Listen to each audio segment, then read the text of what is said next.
This was a paranormal story that happened to my mom when she was 9. Her and her family lived in the outskirts of a small town in the Monterey Bay area in 1975.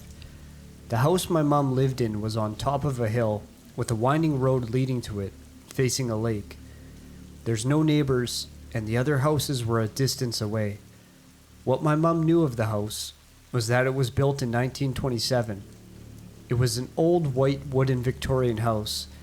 She said it was completely off to be out of the hills far away from Watsonville, California, a small town about 25 minutes east of Santa Cruz. It started off as a community for immigrant workers who came here for a better life. She said that the rooms were big with plastered walls and massive windows in every room, that it had been repainted so many times in the house's history that the windows were sealed shut. Mom recalled that the windows were so high off the ground that you couldn't break into them. I'll warn you ahead of time that this is pretty disturbing, and if I sound dramatic, it's from my mom's point of view that writing this down on, so bear with me. My grandparents worked far away, as they worked in the fields when Mom and her siblings moved to live in the United States from Mexico, and often left my mom and my tias and tios by themselves with my older tia in charge. Mom and her siblings were used to being them by themselves for long periods of the day until my grandparents would come home from work. She says the property around the house had an old barn and a shed full of old rusty farming equipment. My mom and her siblings would spend the day exploring the nooks and crannies of the buildings, often pretending that they lived in those times and role-played. But often, Mom and her younger sister Letitia talked about strange things that would happen to one or the other in the house or around the house. Tia Letty told my mom about the incidents that were happening to her. She would lie on her bed looking up at the corner of the ceiling. She would tell my mom that she could see the corner was bellowing like it had lungs, and she was so scared she would run out of the room. That was Tia Letty's recollection of what happened to her. But then, it was Mom's turn. One evening, Mom lied in bed, facing the wall when she was sleeping. She always locked the door to her room, being there in the dark by herself and all. She said she would be in that state where you're half asleep and half awake. But then she felt an ominous weight at the edge of her bed. She was chilled with fear because she knew no one could possibly be in the room with her. She said she felt a motherly presence that was watching her as she slept. Mom wouldn't even dare to turn her head to look at whatever it was that sat on the bed beside her. She was too scared to look at it because she thought she would die of fear if she saw what it was. She spent the whole night praying that it would go away and would just leave her alone. That was one of many incidents that happened to her in that house. There was a second mysterious situation where my mom would hear knocks as if someone was there in the house with her.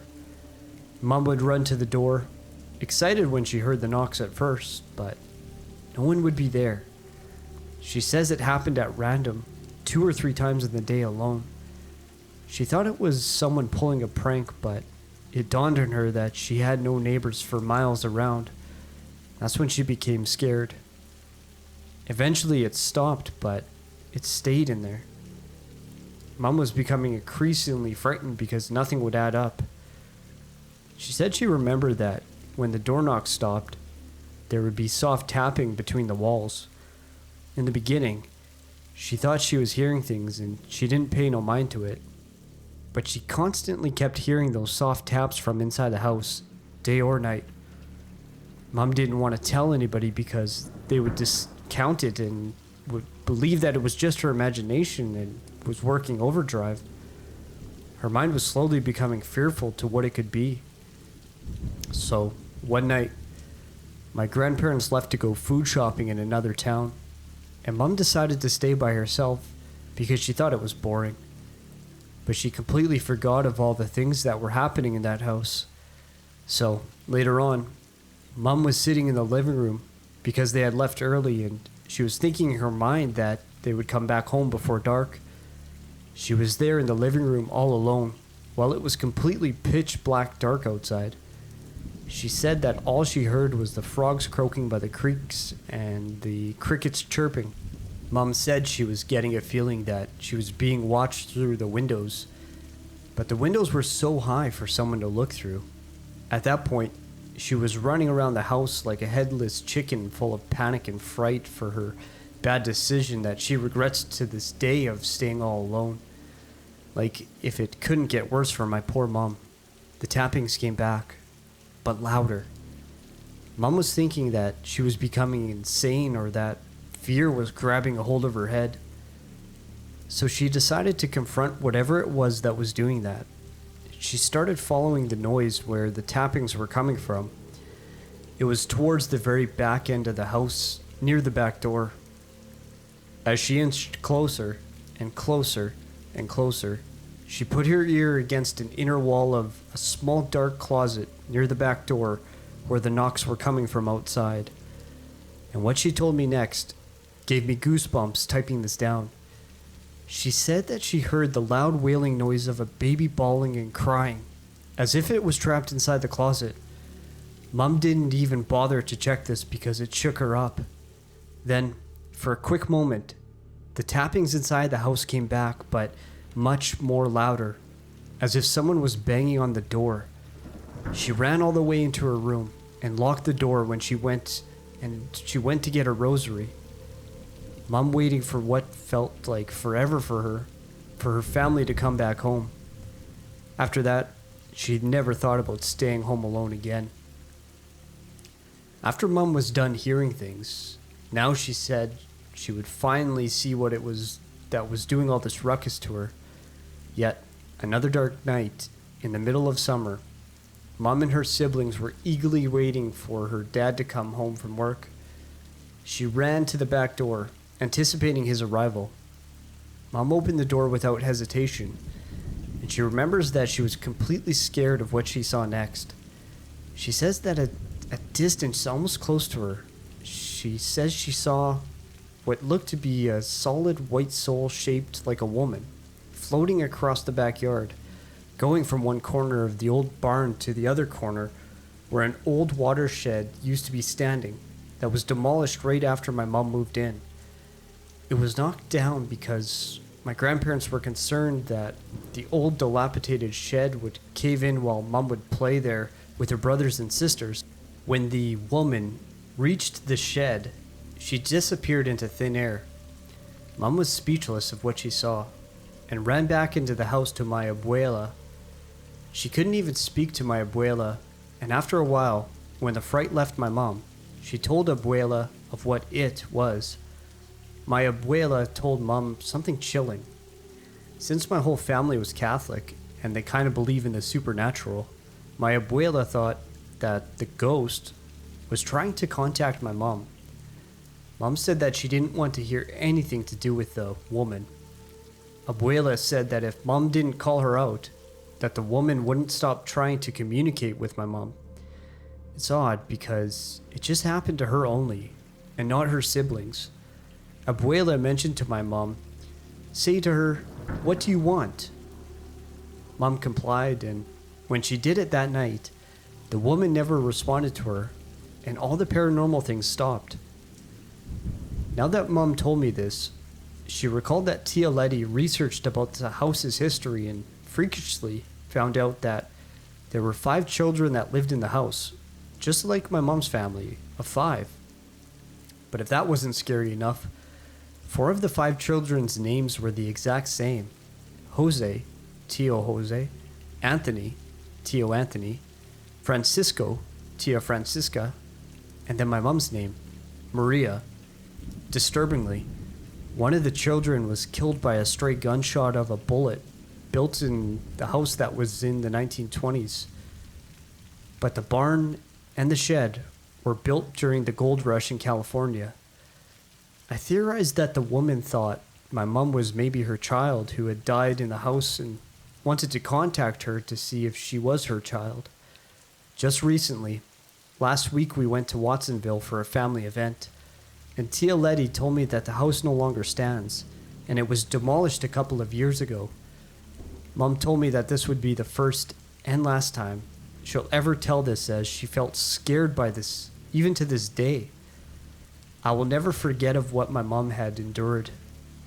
I'm glad that she made it through up to this day for me to see her, to be with her. And Mom, no matter what, I will love you forever.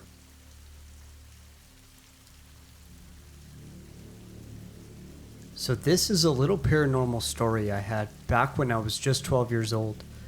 During the summer of my 7th grade year, me and my family decided to take a trip up to Alabama to visit my grandfather's estate.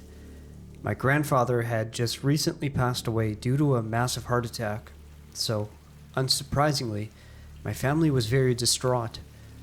My mother was the will executor, so she was in charge of the estate and taking inventory of all my grandfather's belongings.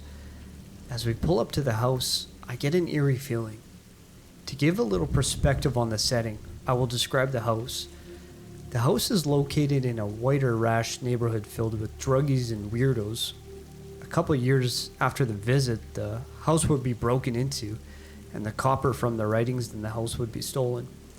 So that gives the kind of idea of the scumbags my grandfather had living around him. The house itself kind of looked like the house from the Amityville horror movie. It was 2 stories with a basement. It had 3 bedrooms and 2 baths on the top floor, and 1 bedroom and 1 bath in the basement. It had wood floors, and the ceiling was unpainted. The only place in the house where the ceilings were somewhat painted were in my grandparents' bedroom. It had an X pattern in a sequence of patterns across the ceiling. This bedroom was particularly big and had a bathroom in it. It is also the room my grandfather died in. My grandfather was 6'7" and 300 pounds, so I had guessed that was what was attributed to his heart attack. The house's exterior was made of wood and sat on 10 acres of land, another 100 acres if you count the land that was leased. The land was littered with old rusty cars that my grandfather used to collect parts of.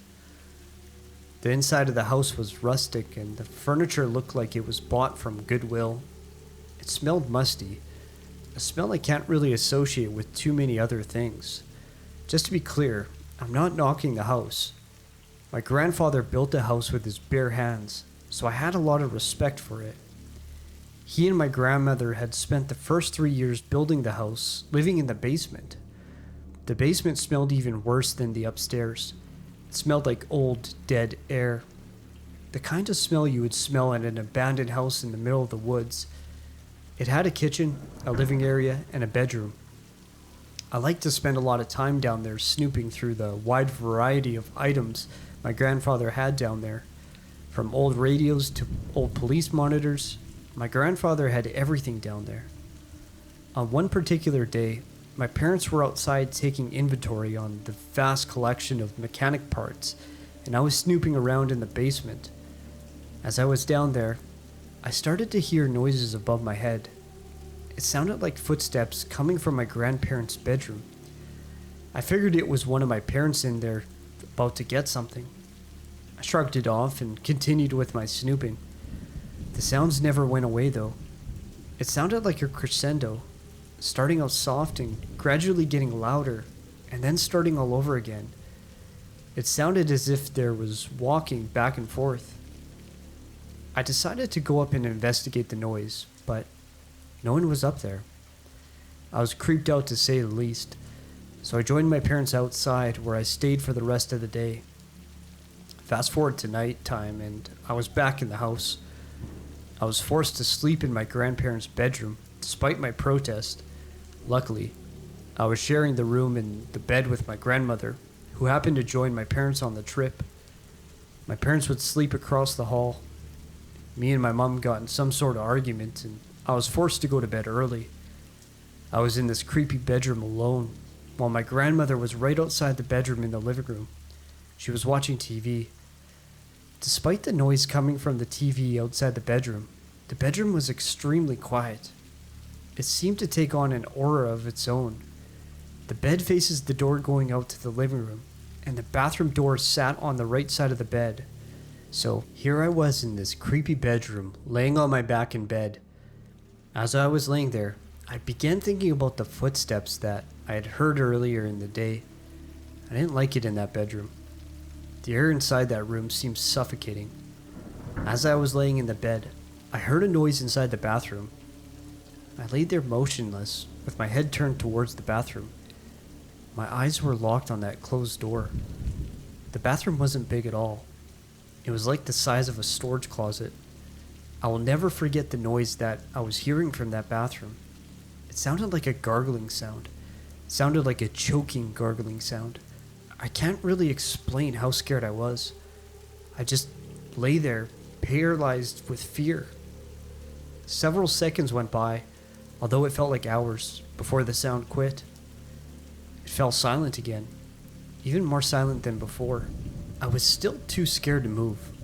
I wanted to scream out to my grandma, but I couldn't bring myself to do so. I rolled over on my side so I can permanently keep my eyes on that door. A few minutes went by before I started to notice something again. The door hand on the door was slowly moving from one side to the other, as if someone was trying to open it but couldn't bring themselves to do so. I just stared in complete horror. My mouth was hanging wide open. The latch on the door went through the stop and the door began to creep open. It was an inward swinging wood frame door, so it would be opening away from me. As the door began to open, all I could think was that I had to get out of there, but I could never bring myself to do so. The door opened about halfway before it had stopped abruptly. It was dark in the room, but the TV from the living room outside illuminated the room a little bit. I could see a dark shadow moving in around the bathroom. I couldn't quite make out the shape of it. It looked eternally dark, sort of like a black hole of darkness. All of a sudden, a face popped out of that darkness. I was horrified. It was my deceased grandmother. Her head and face were showing, but not her body. It was almost as if she were peeking out at me. I was even more weirded out by how close to the floor the head was. It was about an inch underneath the door jamb. Her long, mullet-like gray hair hung to the side, and her thick-seeing glasses just about covered her whole face. Words can't even begin to describe how terrified I was. I contemplated getting out of bed and running out of the room, but the thought of my grandmother reaching out, grabbing my legs, and pulling me to the doom of myself quickly pushed this thought out of my mind. So I just laid there and stared at her. She stared back at me, and then she began to smile. Oh God, that smile. That smile let me know one thing. That wasn't my grandmother. I don't know who or what that thing was, but it wasn't my grandmother. The smile had dry, caked on blood surrounding it. It was pure evil. The head began to move its way up, past the door jamb until it finally stopped at the top of the door, which had to be 7 feet high, its eyes never leaving mine. It began to creep its way from one side all the way to the middle of the doorway, its dark body just about covering the whole door. I couldn't stand it any longer. I closed my eyes and screamed louder than I ever screamed before, over and over and over again. Finally, my dad burst through the door, followed by my mother and grandmother. A wave of panic filled their face as they flicked on the light and looked at my face. I was pale white and staring into space. They began questioning as to what was wrong, but I said nothing. Eventually, they calmed me down enough where I could finally tell them what happened. They first looked at each other and then back at me. I could tell that they were skeptical but scared at the same time. My father went and checked out the bathroom. Of course, there was nothing in it. My mother finally moved me out of the room into a different bedroom on the other side of the house. I never heard anything else about this incident from my parents. I'm not even sure if they believe me. All I know is that writing about this 10 years later still gives me the creeps and sends chills down my spine. Probably because of one disturbing fact that I learned a couple of years from the incident when the house was finally sold. My grandmother didn't just die. She committed suicide in that very bedroom that I was staying in. a gunshot to the chest. I was very close to my grandmother, so I know she wouldn't do anything to scare me like that. So whatever that thing was, I hope I never meet it again. After learning of my grandmother's suicide and that demon I met in her bedroom, I eventually came to a revelation. I believe my grandfather had an unseen factor that contributed to his heart attack. That monster that I encountered in the bedroom is the culprit, and it's gone unnoticed, and ultimately led to my grandfather's demise.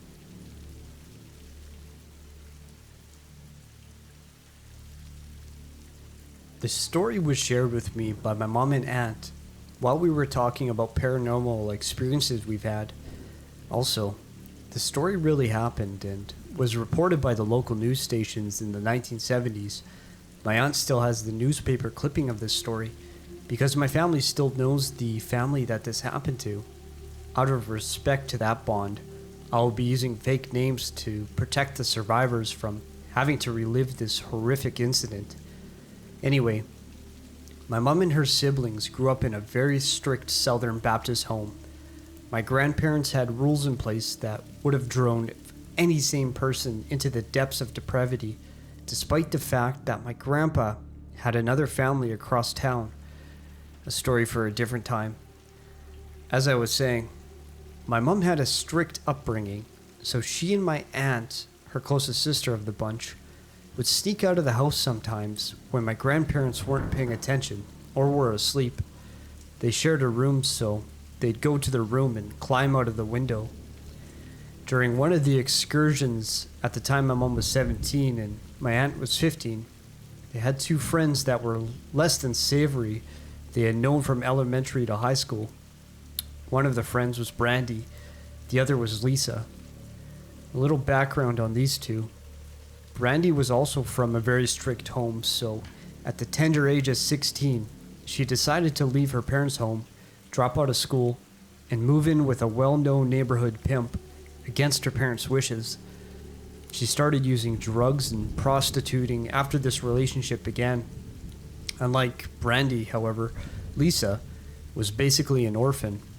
She had been on her own ever since my mom and aunt had known her, and she knew things well beyond her 16 years. So one evening, after sneaking out to meet with Brandy and head over to her house to get high on marijuana, my mom and aunt witnessed her pimp or boyfriend beating her about a John complaining to him about her not properly pleasing him. So the pimp threatened to kill her. My mom says they were scared because Brandy, though only 16, was also a mom at the time to a 1-year-old son. Luckily, he lived with her parents, but she loved him very much and went to check on him every day. According to my mom, Brandy's son was her world, so they didn't want the pimp to hurt her and take her away from her son.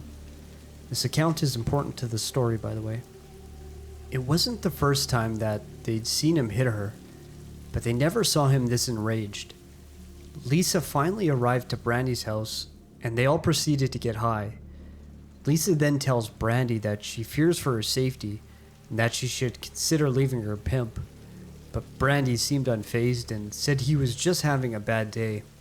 Well, after getting high, my mom and aunt hurried back home before my grandparents would wake up and realize that they were gone. The next day, my aunt called Brandy, but got no answer. This was the 70s, so cell phones didn't exist, so landline was the only means of communication. According to my aunt, this wasn't unusual behavior for Brandy. She may have been out turning tricks for an entire day, but they always kept in touch. My mom and aunt didn't agree with her dropping out of school and selling herself, but they never judged her because they had known her since childhood. Well, the next day, my grandma got a phone call from Brandy's mom. She's hysterical and my grandma can barely make out what she's saying. After, my grandma gets her to calm down. She tells my grandma that Brandy is dead and that her pimp or boyfriend had murdered her. The newspaper reported this story as follows. Brandy had been out hustling the night before for her pimp. Something went wrong when a John complained that he wasn't satisfied with her services, and the pimp lost his temper. He became enraged and went to his truck pulled out a 12-gauge shotgun, chased Brandy down, and when she tripped and fell in a playground, shot her in the neck at close range, killing her instantly. Needless to say, after hearing the news, my mom, aunt, and their other friend Lisa were devastated. Brandy's mom knew how close they were and let them pick out Brandy's burial outfit. Unfortunately, Lisa herself was also murdered about 2 years after Brandy in a similar fashion. That is a story for a different time. Here's the paranormal part. After the funeral, my mom and aunt would go and visit Brandy's son and spend time with him and her parents. One night, about a month after the funeral, my mom was lying in bed crying about everything that had happened to Brandy and how she wished she could say goodbye to her. It was quiet in my grandparents' home. My mom and aunt had stopped sneaking out so often, and my aunt was in her bed fast asleep. My mom says she then heard a voice call her name from outside her bedroom window. "Melanie, Melanie," she said. She was startled at first because usually it was very quiet that time of night in her neighborhood. Well, she wiped her eyes, put on her glasses, and looked out the window, and to her surprise, it was Brandy, standing on the lawn, right under her bedroom window. Brandy said, "You will always be my best friend and I love you," before turning around and vanishing. My mom told my aunt the next day, and a few years later told Brandy's parents. They believed my mom, and they remained close up until her parents passed away. Despite his rough start and upbringing, Brandy's son did his mom proud and went on to become very successful. He's now in his 40s with a family of his own. My family is still close with Brandy's siblings, cousins, sons, everybody, to this day.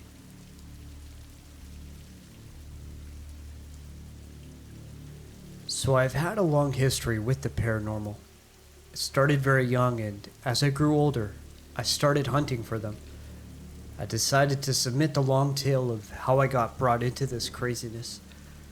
I was born in a small town in Ontario, Canada called Penatang-Wisheen. Now my dad told me that growing up in our first house, there was a lot of activity that was a little unnerving. I had a friend that my parents could not see. I described her as an older lady named Mary. Now I would sit in my bedroom and listen to Mary tell me story after story for hours on end. My dad was very worried about this. Eventually, he decided to ask me about Mary. I started telling him about how she looked and what she would tell me, including a story about my dad breaking a statue when he was 9 years old. This caught my dad by surprise. Apparently, said statue was broken at his babysitter's, and as far as he knew, that babysitter had never told my grandma. He asked my grandmother about it, and she looked at him oddly as he told the story, then told him she had never heard of that story. This sent a chill down his spine. So he asked my grandmother what the first name of the babysitter was, as he had always called her Mrs. DeRoches. Her name was Marianne. My dad was floored. When he got home, he came into my room where I was talking to Mary. He just watched from the door as I sat there talking to some invisible person about my day and toys and anything else that was on my mind. Eventually, my parents came to see Mary as a positive, despite the odd things that would happen. For instance, when it got cold, blankets would be inexplicably wrapped over my sister and myself, yet the blankets were stored too high for us to reach. When asked, I would tell them about Mary bringing them. Not all spirits of that house were good. As children, we were afraid of a separate room in the basement next to the laundry room. It was a barren concrete room. We used to complain of a terrifying man in there who was chained to the wall.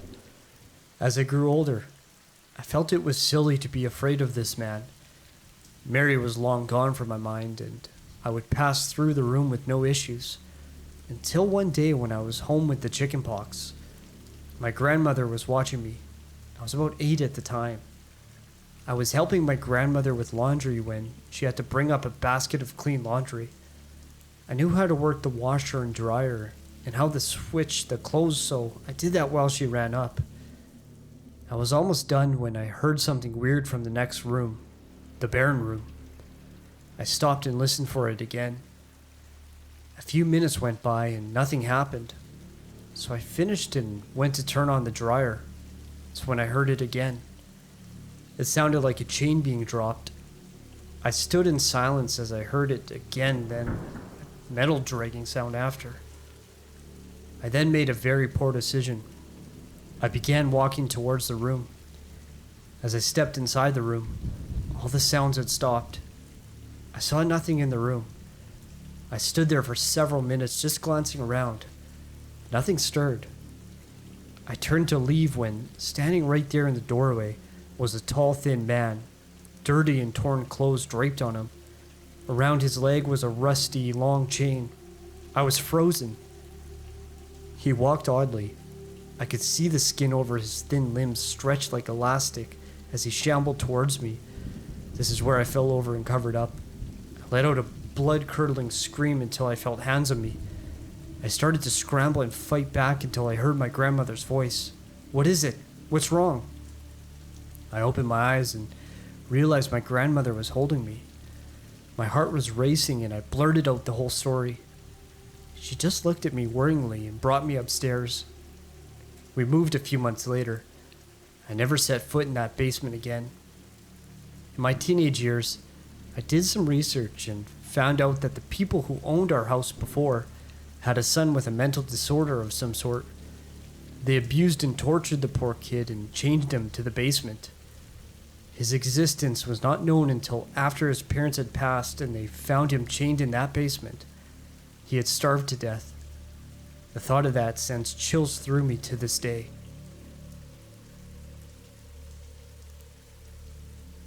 Okay, so my dad has always been that type of guy where he doesn't believe anything in anything unless he witnessed it for himself. He's a pretty macho guy and isn't into all that fairy tale and ghost nonsense. Yet that all changed for him one day. It was about 2:30 in the afternoon when my dad came home. He works the night shift at the old El Reno prison. He says it's a pretty laid-back job for the most part.